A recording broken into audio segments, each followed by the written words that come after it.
It's your boy, Simon Phoenix. This is Shots Fired. What up? What up? What up?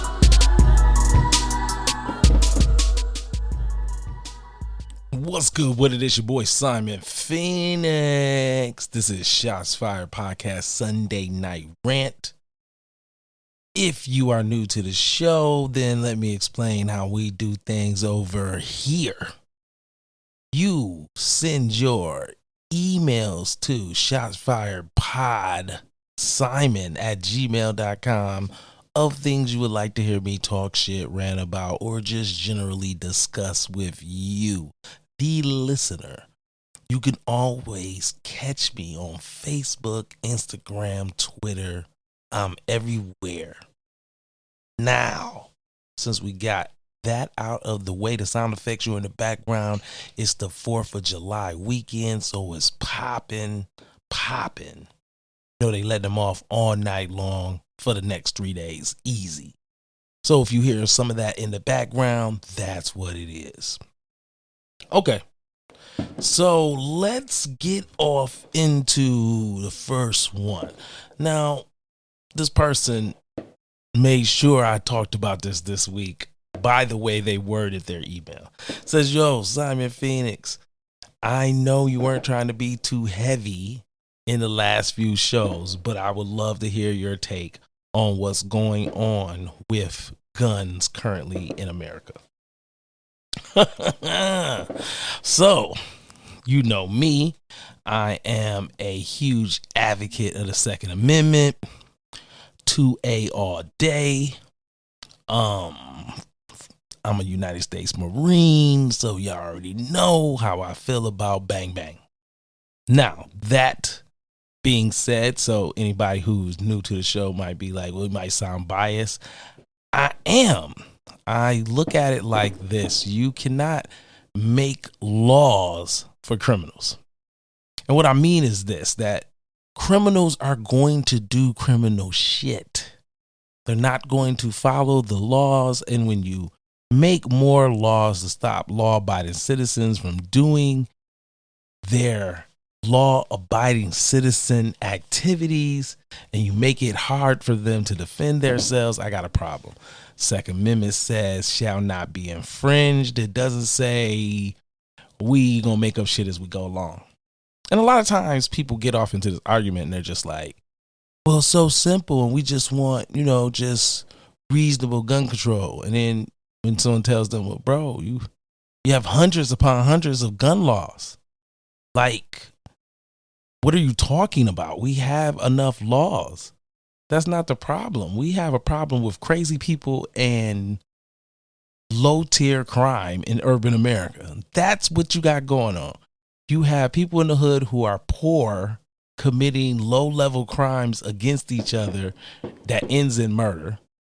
And on the other end, you have people who have psychological problems and need to see some kind of help, and they don't, and they do something horrible in society. But we do not have a overwhelming gun, let me shoot you crazy people issue. It's just like to be blown out of proportion. And when some of us who have these conversations, and when I say blown out of proportion, I'm not saying that those aren't horrible things. But what I am saying is people make them into, oh my God, this happens every single day. And then when you start to peel it back, you're like, well, no, it doesn't really happen every day. It is a huge tragedy, but this is not an everyday activity. And more people in the United States die from hands and feet than AR-15s. And we definitely ain't about to ban hands and feet. A few years ago, more people died from hammers than AR-15. So that lets you know how crazy y'all really is, that y'all rather smash somebody's brains in than to shoot up the scene. But the more that you hear these conversations, I think they're even more crazy because you're saying, okay, people use AR-15s more, so let's just take those away.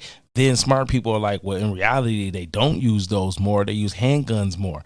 But we all know you're not going to try to come for the handguns, because if you do, everybody's going to fight against you, because there's so many people that carry handguns for their own personal protection. And this is how I know that their argument, in the easiest sense of the idea of what they're trying to do, is it's not about sensible gun laws. It is about disarming America. And I find that very interesting in itself. Because I'm like, why is it always someone who doesn't come from America spouting things about guns? Like, I like Trevor Noah, but I've seen Trevor several times, right? Several times go off about guns. And I'm like, bro, you not even from here. You come from a country where people do horrible things. You sure you don't want no guns, or is it because you got your own private protection? Is that what it is? It's probably what that is. And I think that's why they get a lot of those guys that come from England, people that come from all these other countries to tell us when now they're here and they're part of the rich elite, oh, y'all don't need no guns. Well, I know you don't need no gun, but I still live relatively in the hood. I might need my gun. So I'm going to keep my gun. You mind your goddamn business is my motto. I know that's wrong sometimes for some people. They're like, damn, you harsh. Nope. They need to mind their business. Stay out of my business, bro. If I ain't commit a crime and I followed all the rules and regulations there is to get a firearm, then leave me alone. In other news of guns, New York has just did the dirtbag move. So because of what was passed in the Constitution, that the Supreme Court basically was saying that New York's gun laws were unconstitutional, and they kind of have they're kind of a may issue. And so anybody in the gun world tell you that a may issue means that they might let you get a firearm permit, a carry conceal permit, in the state of New York. And they have to deem that you're a celebrity, or they have to say, oh, you work with money, or oh, you're a security guard, or something of that nature, instead of just following the Second Amendment, that you are not going to infringe their rights. So since they were found to be unconstitutional, then New York just passed a whole bunch of laws to be like, yo, you can't go here, and here with your firearm. Now, most of the places that were on their list are no go for most places in the United States anyway. Hey, you can't go into federal buildings. Hey, you can't go into hospitals, things of that nature. Yes, most gun, but they're like, yo, you can't go into Times Square. Wait, I can't. How big is Times Square? Where's the technical end to that? And isn't that a space? Like, oh, this is weird. But this is their way of control to say, oh, you can't do these things. But remember, these are the same people that didn't let them have guns for decades. You know what I'm saying? Just took all the burners except for what the criminals had. Like New York was still getting popped. He was having shootouts, all kind of gangster shit going on. But a regular person couldn't go get them no gun. You had to get yours off the street. It's just so crazy, man, how they can tell you what to do and make up rules as they go, but then it's breaking like a fundamental rule that's worded in a way that you shouldn't be able to defeat it, and they still come up with ways to defeat it. It's just so crazy. Anyway, so that's where I kind of stand at right now, watching what's going on in New York and California and what they're doing, because they were told that the May issue thing was unconstitutional, which it is. So we still kind of watching that in progress. So we'll see. All right. Ooh. So, okay, it's going to get a little bit lighter around here. Let's get off into this next one. Next one says, yo, Simon Phoenix, I know that you're a huge comic book fan. Who is your top 5 favorite people to play Batman? So I would start off my list with Val Kilmer at number 5. I think he did a really good job being Batman in that particular movie. My number 4 is classic status. Gotta go with Adam West. Just basically opened the door for me and my love for Batman. As a kid, got to watch a lot of the 60s Batman and its corny cheesiness, but it made me love the Batmobile, and it made me love Batman as a character from a different viewpoint than I was getting from cartoons. And it did make me figure out that cartoons I was watching at the time were being voiced by Adam West anyway. Go figure. My number 3 choice is relatively new to the Batman, and that's Ben Affleck, or except for our new guy, that's Batman. I really did enjoy Ben Affleck. Thought he did a great job as Batman. I think that he was one of the better Bruce Waynes as well. My number 2, Michael Keaton, classic status. Everything about it. I remember when he got the role, and I remember people talking junk about him being Batman, and I was like, I don't know. And then I watched that movie, and I was like, oh yeah, he Batman.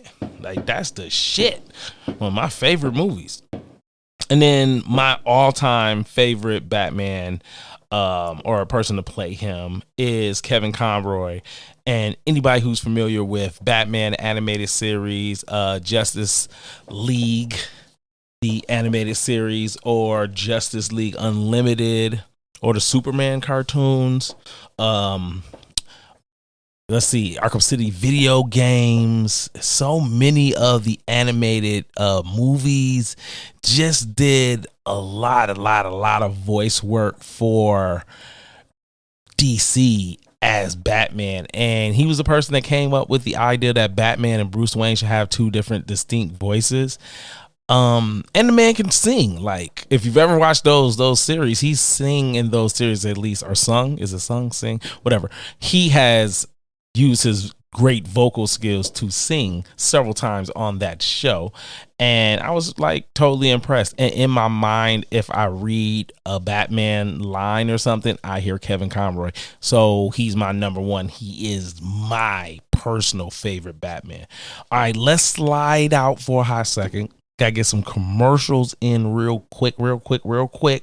And then, we'll be right back. Hit y'all up with the last couple things to shout out. And, we'll be back.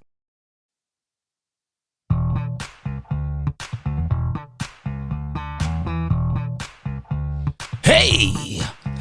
Remember back in the days when you used to jump on the dance floor when you heard a groove like this, but your body just won't let you do it any longer? Well, hey, I got the situation set for you, baby. What you need to do is get with Earl's Aspercream. That's right, Earl's Aspercream.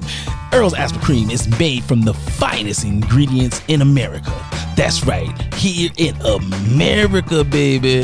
And anyway, Earl's Aspercream is good for those hurting knees, that bad back, those elbows, and those shoulders. And if you don't want to take it from me, then go ahead and listen to one of Earl's happy customers. Let me tell you, get yourself some Earl's Aspercream, baby. I had a fracture, fucked up hip. I was sitting there in a nursing home of all places.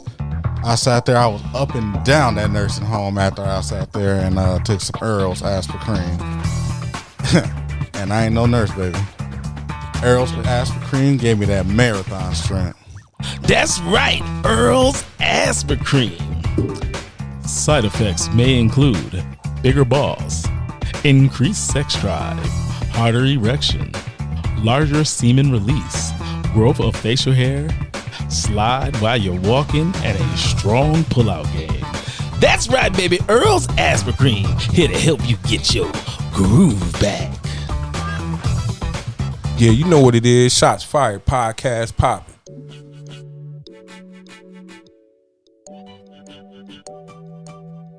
Stock the Bar Vodka, made right here in Michigan. Distilled from Michigan red winter wheat.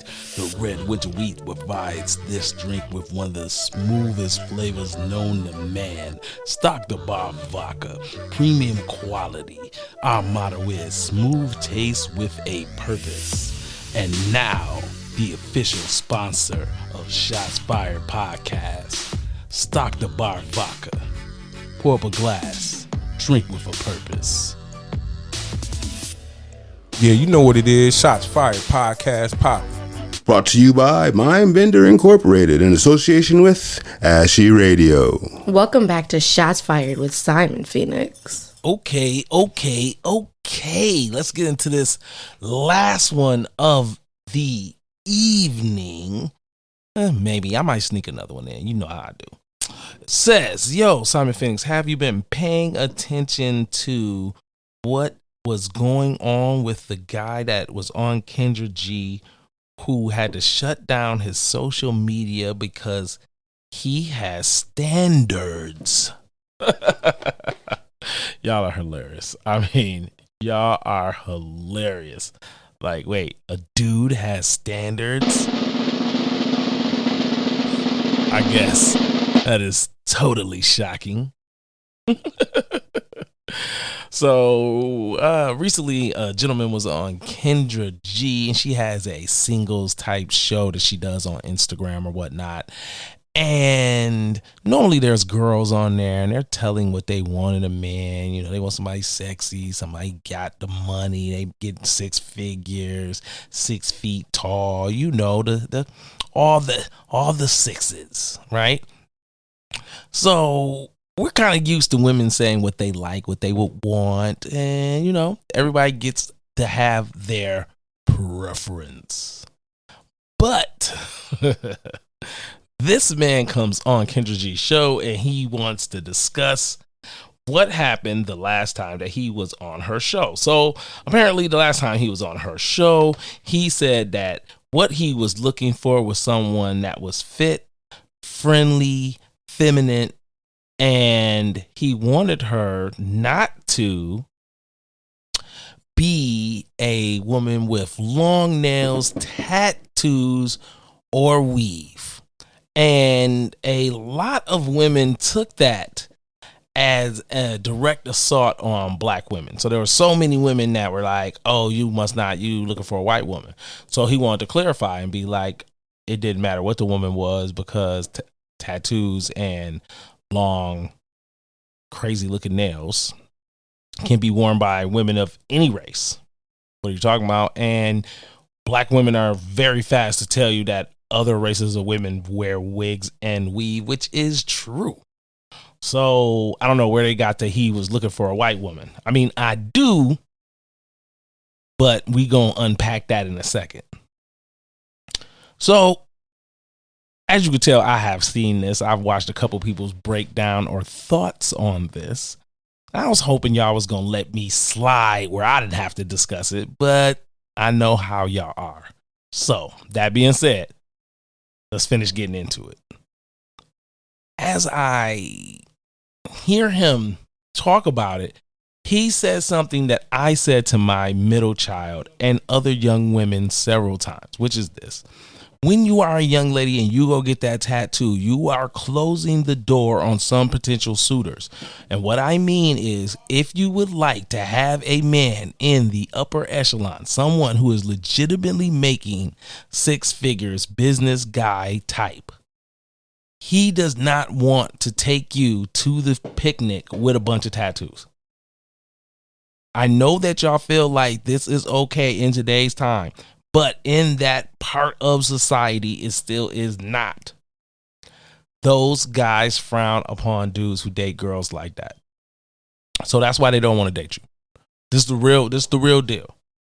And a lot of women, their appearance is for other women or what they like, not necessarily what men like. What we're saying, oh, we like that. That's what we into. It's obvious to see because there's plenty of older women with purple, light blue, turquoise hair. And you see a lot of older men make the roly face eyes when they see them, their peers, so to speak, look like that. And so we all say that, everybody's got a preference. It's somebody for everybody. We've all been told that. So, you are allowed to like what you like. But this man was attacked by so many women. And for people like me, I already knew, like, bro, what you described is what most grown men behind closed doors is. You describe what we think in our minds is a chicken head. If you don't know what a chicken head is the roundaway chick that her girl status is she always doing too much. She ain't just got some nails. She got the longest nails she can find. She ain't just got on a weave. She got on a ridiculous weave with a ridiculous ass color. She got a loud outfit on and she got crazy tattoos like she a biker chick. Y'all know who I'm talking about. Now, can some of those people be great people, sweet, kind, and nice, and everything you want in a mate? Certainly. But there are some men who don't like that. And you cannot chastise them because they don't like that. Because you get to have your likes. You get to have your standards.